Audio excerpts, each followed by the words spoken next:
Hello hello दोस्तों, स्वागत है आपका हमारे चैनल आरएलसी ट्यूटोरियल्स पे। देखिए, ट्रांसफार्मर की अभी तक की जो क्लासेस हो रही थी वो क्लासेस आपकी लाइव क्लासेस हो रही थी। ठीक है, तो चूंकि कुछ प्रॉब्लम आज क्रिएट हो गई थी जिसकी वजह से आपकी क्लास लाइव नहीं हो पाई है, तो इसलिए आपके 2 या 3 लेक्चर्स मैं आपको इस समय रिकॉर्डेड वीडियो प्रोवाइड करा दे रहा हूँ। ठीक है, तो आज से गाइस हम जो स्टार्ट करने वाले हैं वो है आपका ऑटो ट्रांसफार्मर। ठीक है, तो सिंक्रोनस मशीन नहीं, आपकी जो स्टार्टिंग है आज आपका है ऑटो ट्रांसफार्मर। ठीक है, ऑटो ट्रांसफार्मर। ठीक है, ऑटो ट्रांसफार्मर, आई होप कि ये शायद ट्रांसफार्मर का ये लेक्चर नंबर क्या होगा आपका, लेक्चर नंबर 18 हो रहा था ना, मे बी 19 होगा। ठीक है, तो डिसाइडेड कर लेंगे ये कौन सा होगा, लेक्चर नंबर 19 या जो भी समझ लीजिए है स्टार्टिंग आपका ऑटो ट्रांसफार्मर। 2 लेक्चर लगेंगे आपके लगभग ऑटो ट्रांसफार्मर को पूरा का पूरा कवर करने में।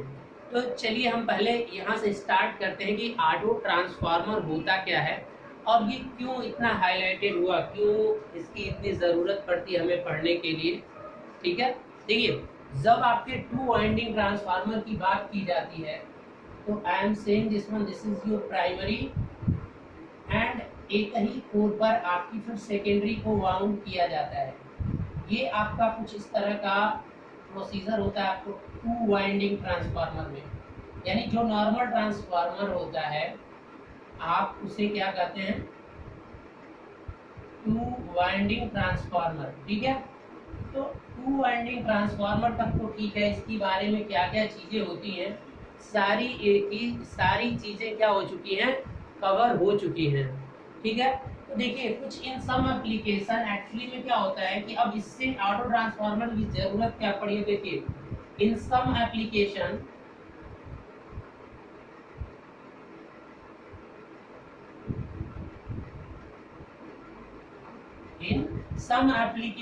ठीक है, desirable to change voltage level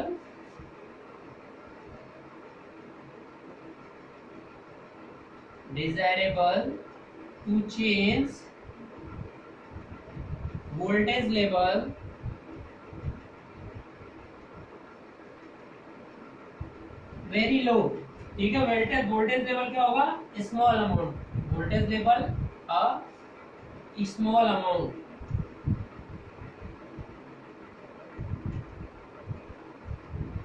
मतलब कुछ ऐसे एप्लीकेशंस आपको देखने को मिलते हैं या मिलने की मतलब ऐसी एप्लीकेशंस पड़ती हैं जहां पर वोल्टेज लेवल का ज़्यादा आपका क्या होता है, परिवर्तन नहीं देखने को मिलेगा, बहुत रेयरली कम। यानी ट्रांसफॉर्मेशन रेशियो क्या होगा, ऐसे केसेस आए जहां पर आपका के ट्रांसफॉर्मेशन रेशियो या टर्न रेशियो, यानी मैं इसको टी आर कर देना, ट्रांसफॉर्मेशन रेशियो, या तो एन जो आप लिखते हो टर्न रेशियो, या तो एन टर्न रेशियो, ये लगभग क्या हो, लगभग अप्रॉक्स किसके हो, नियरली 1 के इक्वल टू हो। यानी अगर ये इस तरह का कोई ट्रांसफार्मर आता है तो उसे अगर आप 2 वाइंडिंग ट्रांसफार्मर में बनाएंगे, जैसे एग्जांपल में बोल देता हूं कि आपको 110 वोल्ट को किस पे शिफ्ट करना हो, 110 वोल्ट को किस पे शिफ्ट करना हो, ऑब्लिक 120 वोल्ट। ठीक है, यानी यहाँ पर ये 110 और 120 लगभग क्या है, दोनों वोल्टेज लेवल देखिए क्या है, स्मॉल अमाउंट चेंजेस जो होगा वो देखिए बहुत 10 वोल्ट का ही चेंज हो रहा है, या तो आप 13 पॉइंट नहीं 2 से किसी में 13.8 वोल्ट किलो वोल्ट हो। इस तरीके की नीड्स की ज़रूरत पड़ती है हमारे प्रैक्टिकल लाइफ में। ठीक है, कि हमें ऐसी ज़रूरत पड़ जाती है कि ऐसा करना हो। तो अगर आप इन ट्रांसफार्मर को, मतलब ऐसे ट्रांसफार्मर जिनका ट्रांसफॉर्मेशन रेशियो लगभग क्या हो, टर्न रेशियो या ट्रांसफॉर्मेशन रेशियो अगर 1 के पास में है, तो ऐसे ट्रांसफार्मर को अगर आप 2 वाइंडिंग ट्रांसफार्मर से बनाएंगे तो उसका कॉस्ट क्या हो जाएगा, बहुत बहुत हाई हो जाएगा, और लॉसेस भी क्या होते हैं, बहुत हाई होते हैं। ठीक है, तो बहुत सारे डिसएडवांटेजेस यहाँ पर आपको देखने को मिल जाएंगे। ठीक है, तो ऐसे पर्पसेस के लिए आपको क्या होता है कि for this purposes we make 2 आपका फुल वाइंडिंग क्या होता है, मतलब एक्सेस, सॉरी देखिए वर्ड एग्जैक्ट वर्ड लिखने की जरूरत नहीं, आप देखिए कि इस केस में, मतलब ये जो केस मैंने प्रोवाइड किया है, इन दिस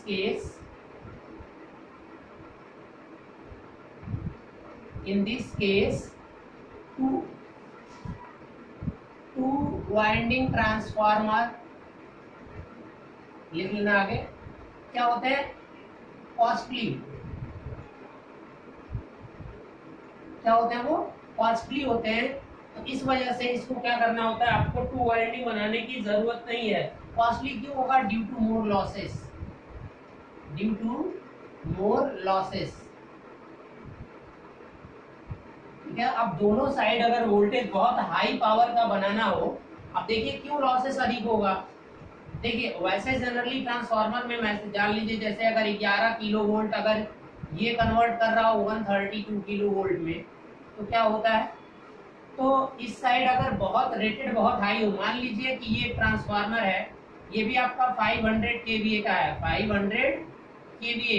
अब सेम अगर यही ट्रांसफार्मर 5 केवीए का अगर आपको बनाना हो किसमें, 11 चलिए ये दूसरा वाला ले लीजिए, 13.2 केवी ऑब्लिक 13.8 किलो वोल्ट।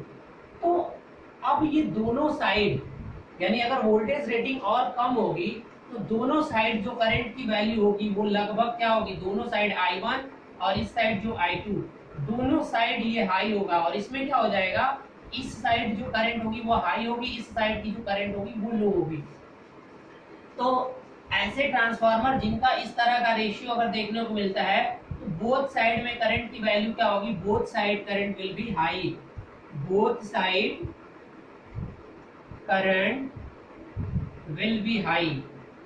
तो इसकी वजह से आपका जो लॉसेस होगा वो बहुत ज्यादा हो जाएगा, बात आ रही समझ में।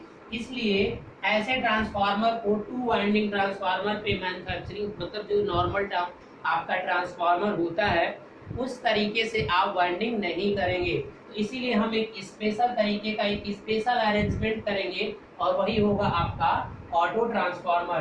तो आप एक बात जरूर नोटिस कर लीजिएगा कि ये जो ऑटो ट्रांसफार्मर का जन्म हो रहा है, ये जन्म क्यों हो रहा है, क्योंकि ऐसा कहीं भी एप्लीकेशन अगर आपको मिल रहा है जहां पर टर्न रेशियो, मतलब input to output voltage, primary to secondary voltage के बीच में जो डिफरेंस है अगर वो कम हो, और ट्रांसफार्मर की रेटिंग बहुत ज्यादा हो, 500 10,000 इस तरह से केवीए का ट्रांसफार्मर हो, तो वोल्टेज कम होने से यानी करंट जो होगी वो दोनों तरफ लगभग ज्यादा ही होगी। तो इसकी वजह से लॉसेस क्या हो जाएंगे, बहुत ज्यादा इंक्रीज कर जाएंगे, ठीक है। इसलिए ये ट्रांसफार्मर इस रेटिंग पे बनाना आपका इकोनॉमिकली नहीं होता है। Is it clear.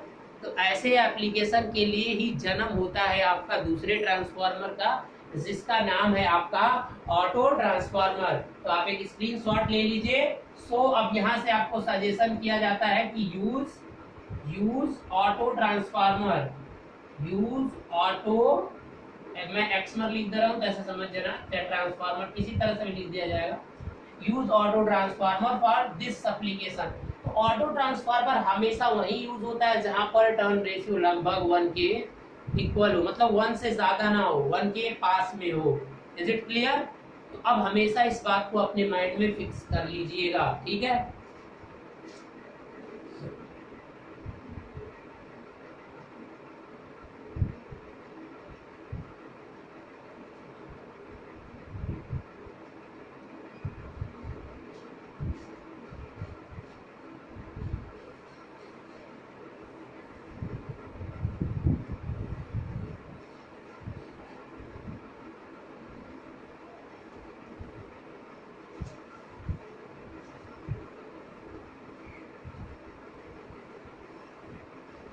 चलिए अब ऑटो ट्रांसफार्मर बनेगा कैसे, अब एक नई चीज आपके सामने आई है, auto transformer,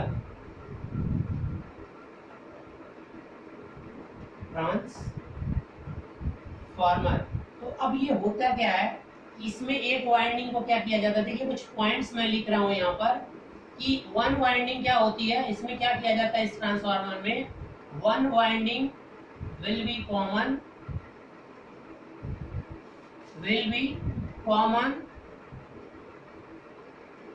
in both side। देखिए वन वाइंडिंग को दोनों में क्या करेंगे, यानी कॉमन वाइंडिंग एक यूज होगी, एक ऐसी वाइंडिंग यहाँ पर होगी जो primary as well as secondary दोनों में क्या होगी, कॉमन होगी। ठीक है, तो एक तो आपको ये पॉइंट हो गया। दूसरा पॉइंट आपका क्या है, यहाँ से निकल कर आएगा कि primary and secondary is not electrically isolated होंगे इसमें। ठीक है, प्राइमरी एंड सेकेंडरी इसमें पहले क्या होता है, आइसोलेशन होता है ना नॉर्मल ट्रांसफार्मर में, लेकिन यहाँ पर primary and secondary not electrically isolated. ये इसका डिसएडवांटेज होता है बेटा, बता रहा हूं मैं, ये इसकी प्रॉब्लम है, इससे हमें फायदा नहीं मिलेगा। क्योंकि अब पहले जो ट्रांसफार्मर था उनके प्राइमरी और सेकेंडरी के बीच में कभी भी आपका इलेक्ट्रिकल कनेक्शन नहीं था, बट यहाँ पर क्या होगा, सेकेंडरी नॉट इलेक्ट्रिकली आइसोलेटेड, वो आइसोलेटेड थे पहले, इलेक्ट्रिकल कनेक्शन नहीं था, लेकिन अब प्राइमरी और सेकेंडरी के बीच में इलेक्ट्रिकल कंडक्शन भी होता है। और तीसरा पॉइंट यहाँ से जो आता है कि पावर ट्रांसफर, जो पावर ट्रांसफर होगी प्राइमरी से, power transfer by induction, normally तो इंडक्शन एंड कंडक्शन बोथ।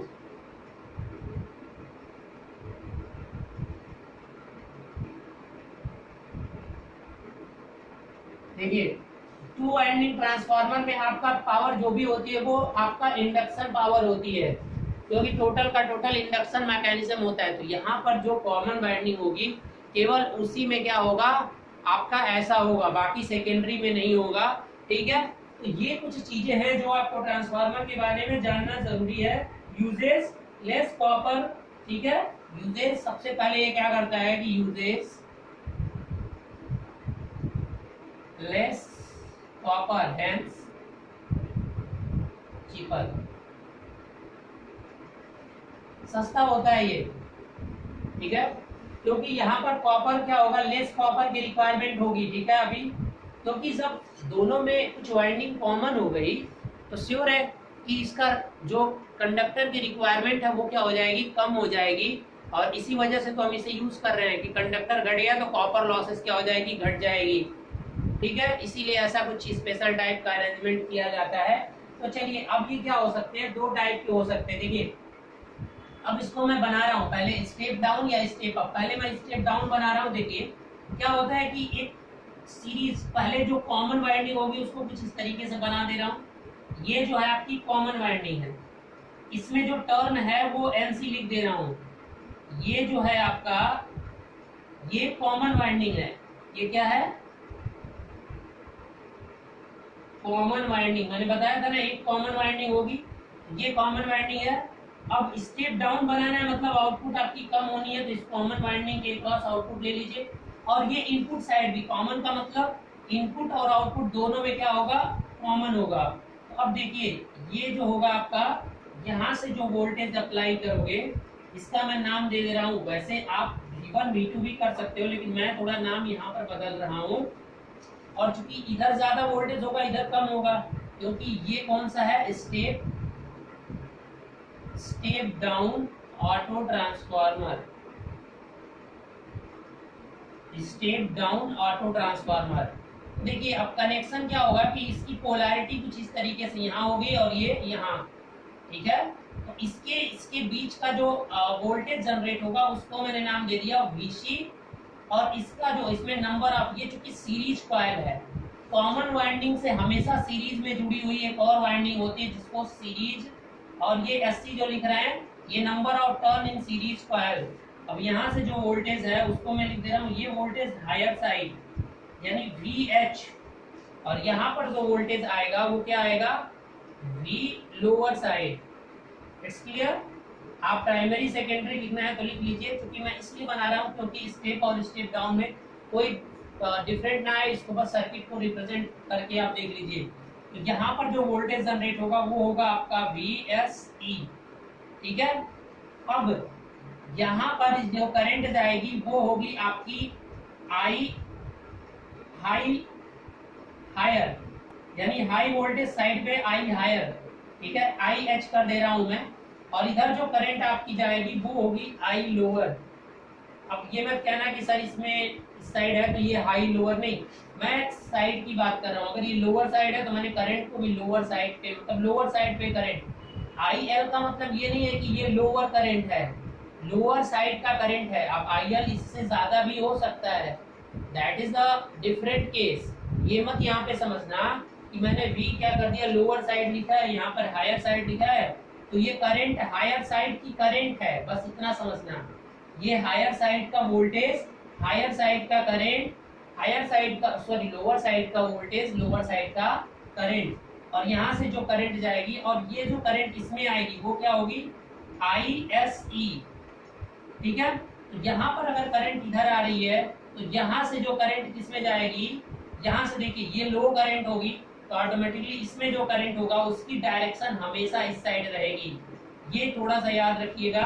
अब जो IC कॉमन वाइंडिंग में जो करंट जाएगी वो अपवर्ड जाएगी और एक इधर से करंट आएगी, दोनों, मतलब हमेशा IL इज इक्वल टू क्या होगा, किसी भी केस को ले लीजिए तो IL लोअर साइड का जो करंट होगा वो हमेशा ISE और प्लस सीरीज में जो करंट आएगा और जो कॉमन वाइंडिंग में करंट जाएगी, इन दोनों के क्या होगा, इक्वल होगा, ठीक है। चलिए अब दूसरे ट्रांसफार्मर की बात करते हैं। ये तो आपका क्या हो गया, ये ट्रांसफार्मर आपका कौन सा ट्रांसफार्मर हो गया, ये ट्रांसफार्मर हो गया आपका स्टेप डाउन।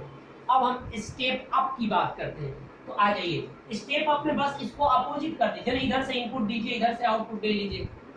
वैसे तो एक ट्रांसफार्मर बन गया, अब आप इसे स्टेप अप यूज करिए, स्टेप डाउन यूज करिए, लेकिन मैन्युफैक्चरिंग करनी है। और बेसिकली मैं आपको बता दूं कि आपके लैब्स या जो भी होते हैं वहां पर स्टेप डाउन ही जनरली जो भी हम यूज कर रहे हैं ऑटो ट्रांसफार्मर, वो आपका स्टेप डाउन ही है, ठीक है, जनरली। बट क्या है कि हमें कुछ क्वेश्चंस यहाँ पर आ जाते हैं स्टेप अप से भी, तो इसलिए हमें उसे भी थोड़ा सा पढ़ना पड़ता है। अब अगर स्टेप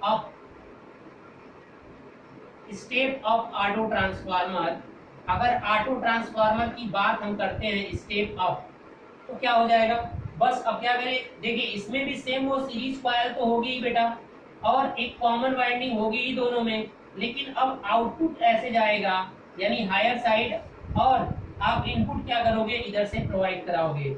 यानी अब ये जो होगा आपकी वाइंडिंग सेम ऐसे ही रहेगी पोलैरिटी, ये इसके नंबर ऑफ टर्न्स NC और इसके number of turns NSC series term, और यहाँ से जो करंट जाएगा वो, अब ये लोअर साइड हो गया ना, अब ये प्लस माइनस ये क्या हो गया, V लोअर साइड, यानी अब प्राइमरी लोअर बन गई। तो अगर V1 V2 से दिखाते हो तो कोई दिक्कत नहीं, आप रिप्रेजेंट कर लेना। ये आपका क्या हो जाएगा, V हायर साइड, यानी अब ये लोड साइड चला गया। इसमें जो करंट अब जाएगी I हायर जाएगी, तो इधर से जो करंट जा रही है इसमें जो करंट फ्लो होगी वो क्या होगी, ISE। तो यहाँ से एक चीज और देखने को मिल रहा है कि हमेशा दोनों दोनों में ये जो लिख रहा हूं यहाँ दोनों में कॉमन है, हमेशा जो हायर साइड का करंट है वो हमेशा किसके इक्वल टू हो रहा है, ISE के, यानी जो सीरीज वाइंडिंग में करंट जाएगा वो हायर साइड वाला करंट होगा। बात आ रही समझ में, हायर साइड का जो करंट होगा वो श्योर है कि लो वैल्यू होगी, इतना तो आप बाय डिफॉल्ट समझ ही सकते हैं। तो अब यहाँ से IH और ये लोअर वोल्टेज है, ये हायर वोल्टेज, यानी इस साइड करंट कम जानी है, तो अब इधर अब कुछ करंट क्या आएगी, इधर आएगी और ये कॉमन करंट होगी, ठीक है। और यहाँ से SC, तो देखिए IL is equal to ISC plus SC, इस वाले केस में भी सेम रहेगा, क्योंकि इसकी पोलैरिटी फिर यहाँ बदल जाती है, ये अपवर्ड होता है, यहाँ डाउनवर्ड होता है। ऐसा क्यों हो रहा है मैं आपको बता देता हूँ। जनरली जरा पीछे जाइए, ये आपका लो वोल्टेज साइड है और ये लोअर वोल्टेज साइड की जो करंट होगी ये श्योर है कि क्या होगा, अधिक वैल्यू होगी, इसकी वैल्यू इससे क्या होगी, अधिक होगी। तो जब अधिक होगी तो श्योर है कि इधर वाली कम होनी है, तो इसका मतलब अगर इसको भी अपवर्ड कर दोगे तो ये दोनों ऐड होके यहाँ जाएंगी ना, तो नहीं, ऐसा नहीं होना चाहिए। ठीक है, तो अभी हम सारी चीजें प्रूव भी करेंगे, तो इस तरीके से कनेक्शन होना चाहिए। तो बाय डिफॉल्ट उस वाले मेथड से आप चीजें समझ सकते हैं। और एनएससी क्या है, नंबर ऑफ टर्न्स है सीरीज बाइंडिंग का, number of turns common binding है। कुछ बुकों में क्या होता है कि इस टोटल टर्न को वो N1 मान लेते हैं। अब अगर इसके रिस्पेक्ट में बात करेंगे तो पूरा यहाँ से यहाँ वो क्या मान लेंगे, N1 मान लेंगे, और इस वाले को वो क्या मान लेंगे, N2 मान लेंगे। तो इस वाले टर्न को फिर क्या कहेंगे, वो N1 माइनस N2। और फिर जब वो उसमें जाएंगे तो फिर बदलना पड़ता है, ये बार बार ये सब चीजें ना, N1 माइनस N2 फिर उधर N2 माइनस N1, इसीलिए मैं ऐसा नहीं मान रहा हूँ। इसको अलग टर्म्स की रिप्रेजेंट दिखा दे रहा हूँ, इसको अलग टर्म से दिखा दे रहा हूँ, तो वो सब चीजें आपको नहीं करनी पड़ेंगी। और ये जो आप देख रहे हैं ये चीजें, ये दोनों में कॉमन होगा, चाहे कोई भी आपका ऑटो ट्रांसफार्मर हो, स्टेप अप स्टेप डाउन, तो मैक्सिमम जो यूटिलाइज किया जाता है। और यहाँ पर सारे स्टेप अप पे यहाँ पर एक पॉइंट होता है, यहाँ पर पॉइंट होता है। ठीक है, तो इसको क्या कर सकते हैं, इसको नॉब को जब घुमाते हो ना ऑटो ट्रांसफार्मर, तो वोल्टेज क्या होती है, स्टेपिंग की जाती है। स्टेप पे डायरेक्ट वोल्टेज नहीं होता है इस ट्रांसफार्मर में, स्टेप वाइज स्टेप करके बढ़ता है। ठीक है, तो ये हर जगह यूज होता है। हर मशीन स्टार्ट करने में सिंक्रोनस इंडक्शन मशीन जब देखे होगे तो आपके लैब में, तो वहां पर ऑटो ट्रांसफार्मर का बहुत यूज होता है। या कहीं भी जहां पर यूनिटी पावर फैक्टर की यूनिटी टर्न रेशियो जहां पर हो एप्लीकेशन में, तो वहां इसे यूज किया जाता है। तो कॉपर कैसे कम बचता है, कैसे क्या बचता है, वो सारी चीजें हम अभी देखेंगे। इसका एक स्क्रीनशॉट ले लीजिए, कितना टाइम। ठीक है, चलिए अब इसकी कुछ चीजें हम देख लेते हैं यहाँ से। मैं इस तरह का अप्रोच इसलिए ले रहा हूँ ताकि N1 N2 V1 V2 करने पर बार बार माइनस प्लस ये सब आने लगते हैं, तो उसे नेगलेक्ट करिए।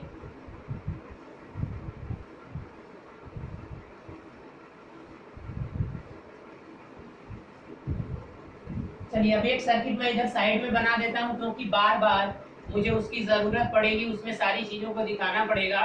तो मैं जो रेफरेंस सर्किट लेने जा रहा हूँ, मैं आपको बता दे रहा हूँ, जो भी फॉर्मूले आएंगे वो एक्जेक्टली प्रूफ इसके लिए होंगे।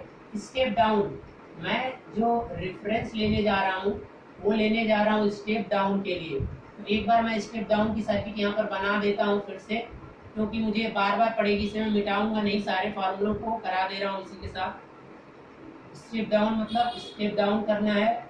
ये आपका ये नंबर ऑफ टर्न्स, इसमें NC मतलब common number of turn, number of turn in common conductor यानी कॉमन कॉइल, और number of conductor in series coil, ये सीरीज में ऐड होती है। अब यहाँ से जो करंट जाएगी वो आपकी क्या होगी, हायर वोल्टेज साइड की करंट होगी। यहाँ पर जो वोल्टेज होगा वो हायर वोल्टेज होगा, यहाँ पर जो वोल्टेज होगा वो लोअर वोल्टेज होगा, और यहाँ पर जो करंट जाएगी वो IL। ठीक है, और यहाँ से जो करंट इधर स्टेप डाउन में निकलेगी वो हायर इस साइड का वोल्टेज, करंट कम होता है इस साइड ज्यादा, तो डायरेक्शन से हो रहा है कि इधर होगी, और ये होगी आपकी कॉमन कॉइल में जो करंट जाएगी। तो यहाँ पर एक चीज तो फिक्स है, देखिए जो IL जो है वो इक्वल टू होगा IC प्लस IH के। ठीक है, तो ये चीज तो क्लियर है। इसके अक्रॉस जो वोल्टेज होगा वो VC होगा, और VL इज इक्वल टू हमेशा किसके होगा, VC। ये भी फिक्स है, चाहे कोई सा भी ले लीजिए। ये केसेस जो देख रहे हैं आप दोनों के लिए है, अभी जो भी मैं लिख रहा हूँ, लेकिन फिगर में एक बना के आपको दिखा रहा हूँ ताकि आपको कोई कंफ्यूजन ना हो। देखिए जो कॉमन वाइंडिंग के अक्रॉस जो वोल्टेज आता है उसे बोलते हैं VC, कॉमन वोल्टेज। तो इसी के अक्रॉस तो आउटपुट भी लिया जा रहा है, तो यानी लोअर साइड का वोल्टेज भी VC के इक्वल टू होगा। ठीक है, तो अब यहाँ से क्या करना है, कुछ नहीं करना है। अब देखिए जो VC इसके क्रॉस जो टर्न हो रहा है, अब यहाँ से लिख सकते हो कि VC डिवाइडेड बाई VSE, इसके क्रॉस वोल्टेज डिवाइडेड बाई इसके क्रॉस वोल्टेज अगर निकालना है तो इनका जो रेशियो होगा वो सेम होगा। मतलब क्या हो जाएगा, यहाँ टर्न कितने हैं, NC, मतलब ये वाला होगा ना VC की VC, और NC डिवाइडेड बाई NSE। ठीक है, तो ये फार्मूले आपके लिए ट्रू होंगे, ये दोनों के लिए सही होंगे। या तो स्टेप अप ट्रांसफार्मर हो या तो आपका स्टेप डाउन ट्रांसफार्मर हो, कोई भी इफेक्ट नहीं पड़ने वाला है ये जो फार्मूले आपको लिख रहे हैं। अब यहाँ पर देखिए जो टर्न्स आएंगे आपके NC और IC, यानी MMF हमेशा बैलेंस रहेगा, NC और NC में जो करंट जा रही है IC, इज इक्वल टू हमेशा किसके होगा, जो इसमें करंट जा रही है, यानी इसमें करंट कौन सी जा रही है बेटा, NSE, ठीक है, और इनटू क्या हो जाएगा आई, मतलब ISC हो गया और NSE, यानी कॉमन का एमएमएफ, ये एमएमएफ है ना बेटा, एमएमएफ हमेशा कांस्टेंट रहता है ट्रांसफार्मर में। एमएमएफ किसका है, एमएमएफ कॉमन कॉमन कॉइल का है, कॉमन कॉइल, और ये भी एमएमएफ है किसका, सीरीज कॉइल का। कॉमन कॉइल के सीरीज में कॉइल कनेक्ट होती है, कुछ इस तरीके का अरेंजमेंट किया जाता है सीरीज कॉइल। तो ये हमेशा क्या होता है, इक्वल होता है, क्योंकि ट्रांसफार्मर आपकी एक कांस्टेंट क्या होती है, कांस्टेंट फ्लक्स मशीन होती है, यानी इसका जो एमएमएफ आएगा वो इसका एमएमएफ आएगा। अब अगर इसमें करंट कम हो गई, इसमें कम करंट फ्लो होगी तो इसमें अधिक हो जाएगी। अब डिपेंड करेगा नंबर ऑफ टर्न पे, जिसमें नंबर ऑफ टर्न ज्यादा करोगे आप, इसके नंबर ऑफ टर्न्स आप उसी के अकॉर्डिंग टू वोल्टेज डिसाइड करोगे। अगर इसमें नंबर ऑफ टर्न्स अधिक हो गया तो VC अधिक हो जाएगा, IC कम हो जाएगा। अगर इस वाले में क्या हो जाएगा, अगर वोल्टेज NSC अधिक हो गया तो जो IH है वो क्या हो जाएगा, कम हो जाएगा, क्योंकि NSC बढ़ाने से VSC बढ़ेगा। समझ रहे हैं ना, सेम जो टू वाइंडिंग ट्रांसफार्मर था वोल्टेज और करंट का, वो तो वैसे ही रहेगा, ठीक है ना। तो इसलिए ये जो एमएमएफ दोनों में होंगे ये हमेशा कांस्टेंट रहेंगे, ठीक है। तो अब यहाँ से कुछ चीजें आपको मिल गई, VL is equal to VC represent कर ही दिया। अब आपको क्या है कि IL इज इक्वल टू, ये भी रिप्रेजेंट हो चुका है, और I हायर, यहाँ पर एक चीज और दिखा देना कि जो IH है वो इक्वल टू किसके है, IH और ISC आपस में इक्वल होंगे। अगर मैं कहीं भी ISE लिखता हूँ, यानी सीरीज में जो करंट जा रही है वही करंट हायर होगी। अब स्टेप अप बना लोगे, तो इसलिए अब मैं जो फार्मूला कर रहा हूँ ये दोनों के लिए एकदम सही है, इसीलिए मैं अलग अलग कॉइल लेकर और ये कर रहा हूँ। तो मैं जो यहाँ पर डेरिवेशन कर रहा हूँ तो इसमें आपको V1 और V2 में कंफ्यूजन नहीं होगा, क्योंकि मैंने V1 V2 पूरा लेकर नहीं किया, दोनों कॉइल को अलग अलग मान के डेरिवेशन कर रहा हूँ, तो इसलिए आपको चीजें अच्छे से समझ में आ जाएंगी। लास्ट में मैं उसे कोरिलेट भी कर दूंगा। अब चलिए वोल्टेज और करंट का रिलेशन देख लेते हैं कि यहाँ पर क्या आता है, वोल्टेज करंट रिलेशन।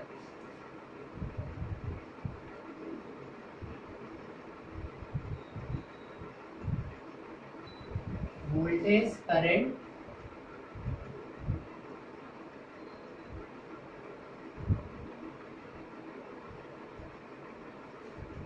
क्या है, ये वोल्टेज करंट रिलेशन, जैसे उसमें V1 बाई V2 ऐसे निकालते थे, क्योंकि ये वोल्टेज करंट रिलेशन, ये तो मैं इन दोनों का अलग अलग किया हूँ।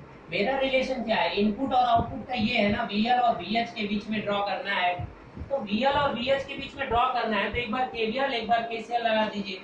देखिए जो VH होगा, यहाँ से जरा ध्यान से देखिए, जो हायर साइड का वोल्टेज होगा वो किसके इक्वल टू होगा, इसके अक्रॉस जो वोल्टेज होगा और जो वोल्टेज इसके अक्रॉस होगा, मतलब VC कॉमन और प्लस VSE। It's clear. अब क्या कर दीजिए आप, VSE की वैल्यू यहाँ से ट्रांसपोज करके वहां पर रख दीजिए, ठीक है।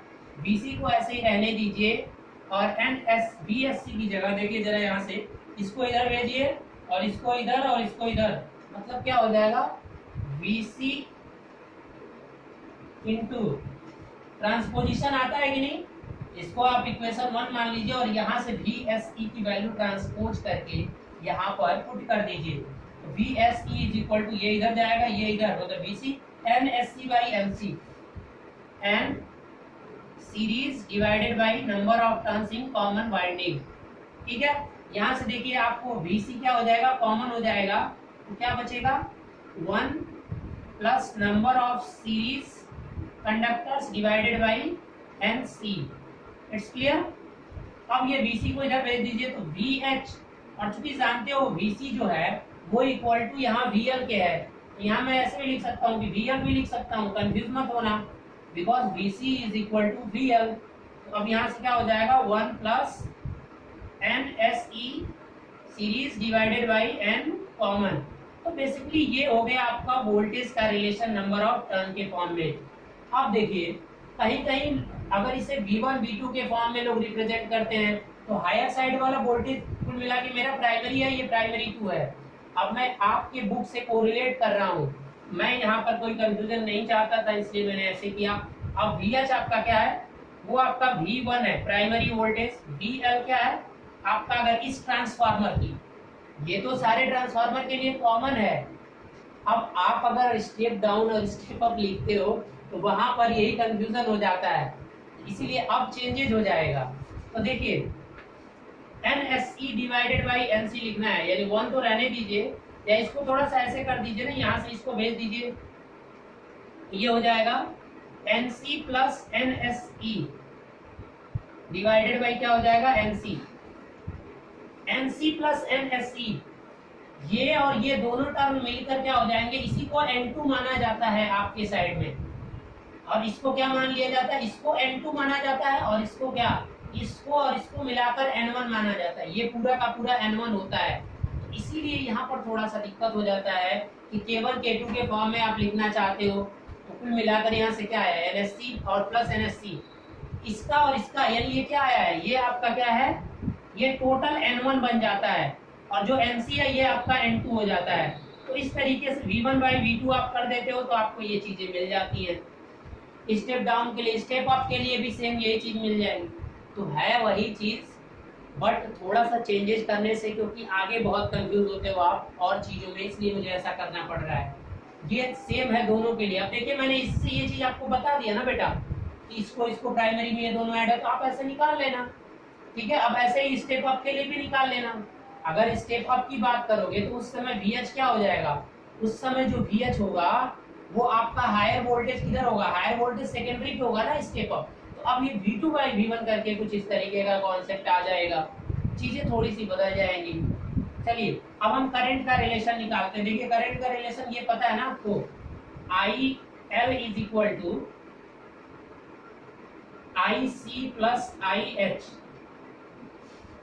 ठीक है। सेम वहां भी वही करना है। IH को क्या लिख सकते हो, ISE लिख सकते हो, ठीक है। और कोई रिलेशन होता है, या यहाँ से बदल दीजिए ना, यहाँ से ISC को IC के फॉर्म में लिख दीजिए, इसको मानिए इक्वेशन नंबर 2, और यहाँ से आप पुट कर दीजिए IL is equal to ISC is equal to क्या हो जाएगा NC IC divided by NSC।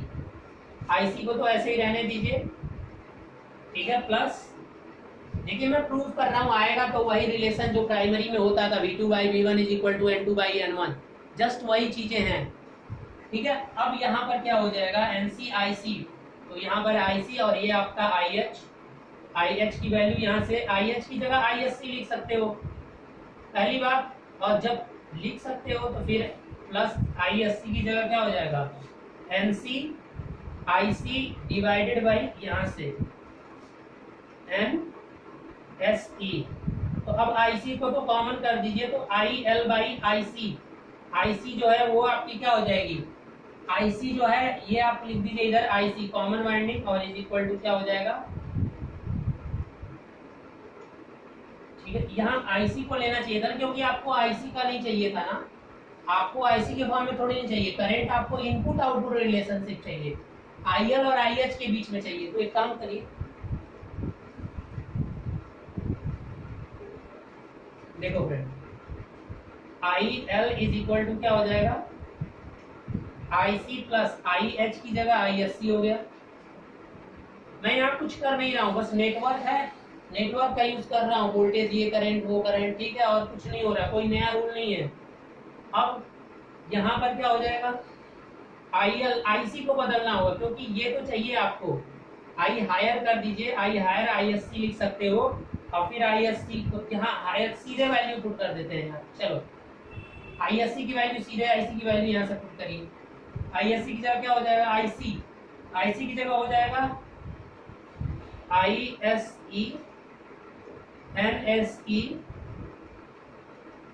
Divided by NC, it's clear.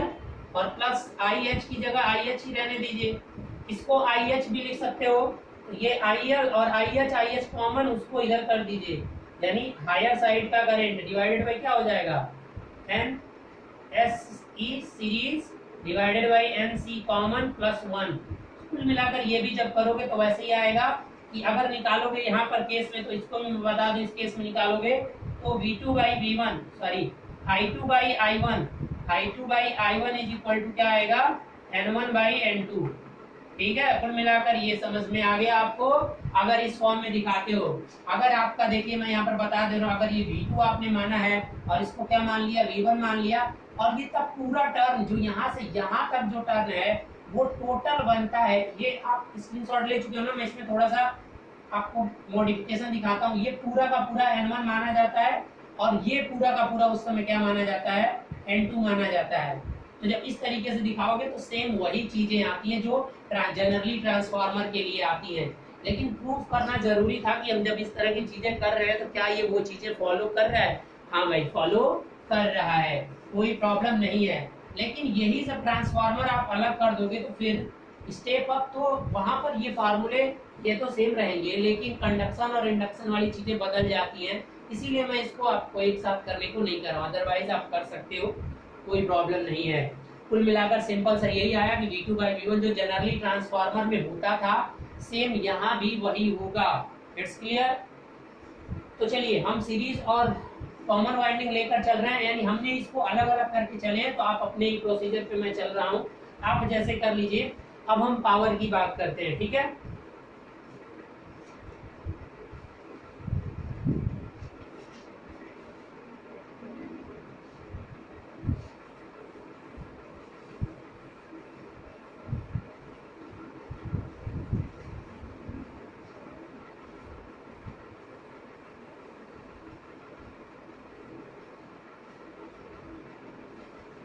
ठीक है, पावर, पावर का मतलब पावर जो है केवीए में।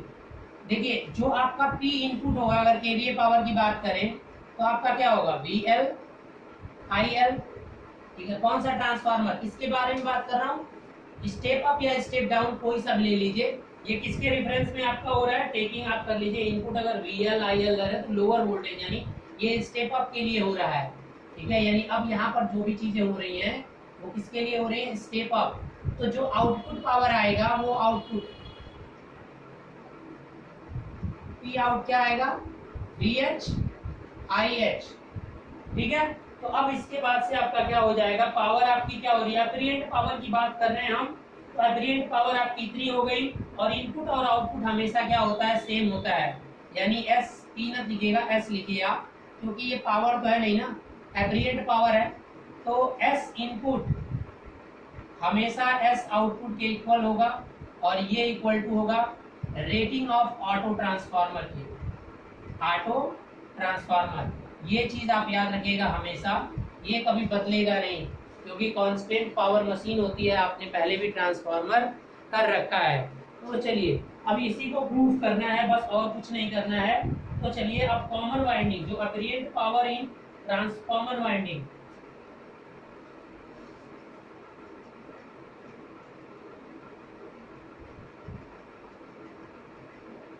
एपरिएंट पावर इन,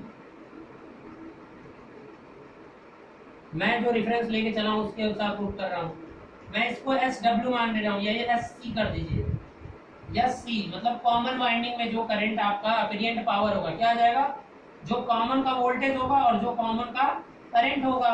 इट्स क्लियर, कोई किसी को डाउट नहीं है। या इसको मैं क्या लिख सकता हूँ, VC जो होगा वो किसके इक्वल टू होगा, VSE के इक्वल टू होगा, और IC जो है कॉमन वो किसके इक्वल टू हो जाएगी, I सीरीज के।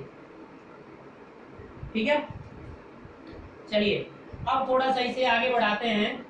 अब इस चीज को आप ले लीजिए और यहां से आप क्या कर दीजिए कि इसको क्या करिए, VC इज इक्वल टू क्या होगा, VL होगा, और इनटू IC किसके इक्वल टू हो जाएगी, IC को लिख सकते हो IL माइनस IH।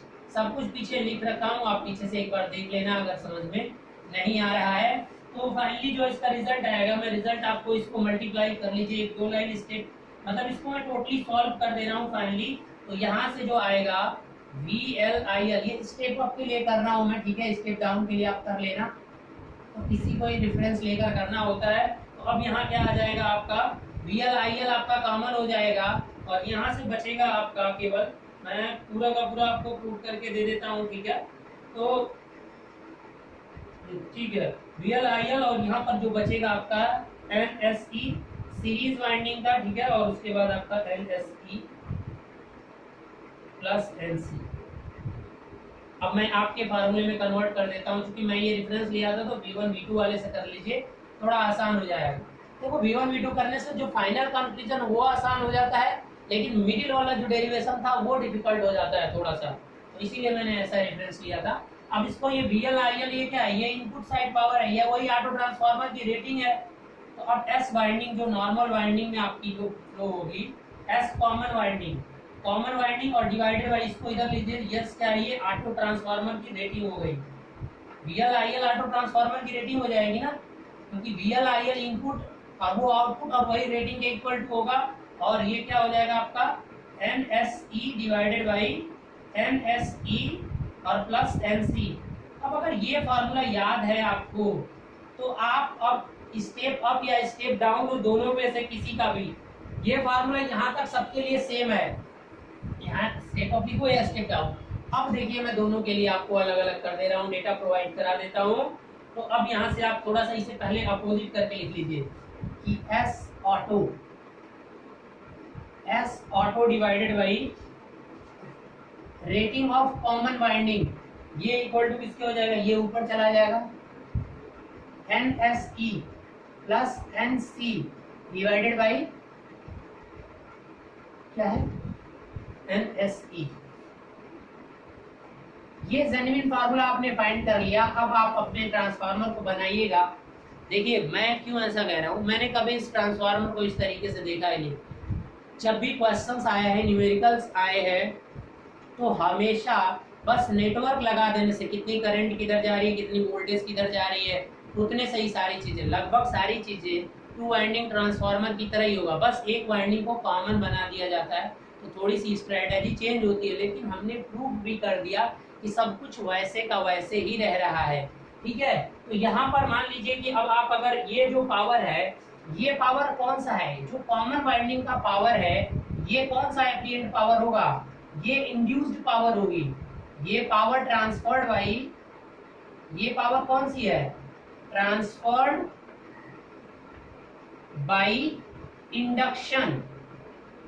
यही चीज आपको समझना है, क्योंकि कॉमन वाला वाइंडिंग ही इंडक्शन के लिए रिस्पॉन्सिबल होता है। तो ये जो एप्रिएंट पावर देख रहे हो, ये पावर आपकी कौन सी पावर है, या यहां से देख लीजिए ऑटो ट्रांसफार्मर की रेटिंग, यानी ऑटो ट्रांसफार्मर, या इसी को रहने दीजिए, इतना करने की जरूरत नहीं थी, मैं ये हटाता हूँ, उल्टा लिखने की जरूरत थी नहीं हमें। तो फिलहाल जो SC है वो है क्या, ट्रांसफर्ड बाय इंडक्शन, ठीक है। अब अगर कंडक्शन चाहिए, मतलब S कंडक्शन, पूरा लिखना पड़ेगा क्योंकि CC दोनों हो जाएगा ना, कंडक्शन वाला पावर चाहिए, और सारी की सारी यहाँ एप्रिएंट पावर की बात हो रही है, तो आप क्या करोगे, S ऑटो और माइनस SC, ठीक है। कॉमन वाइंडिंग का, या इसको क्या कर दो, दूसरा नाम इसको दे दो, इसको मैं नाम दे रहा हूँ S एप्रिएंट पावर इंडक्शन, यानी SI। तो ये फार्मूला आप यूज कर सकते हो कि कितनी पावर कंडक्शन से जाएगी और कितनी पावर इंडक्शन से जाएगी। तो चलिए मैं यहाँ आपको दिखा देता हूँ। जैसे यहाँ पर S इंडक्शन, जो SC को SI मैंने मान लिया, तो SI जो होगा वो इज इक्वल टू किसके हो जाएगा, S ऑटो, और यहाँ पर क्या हो जाएगा,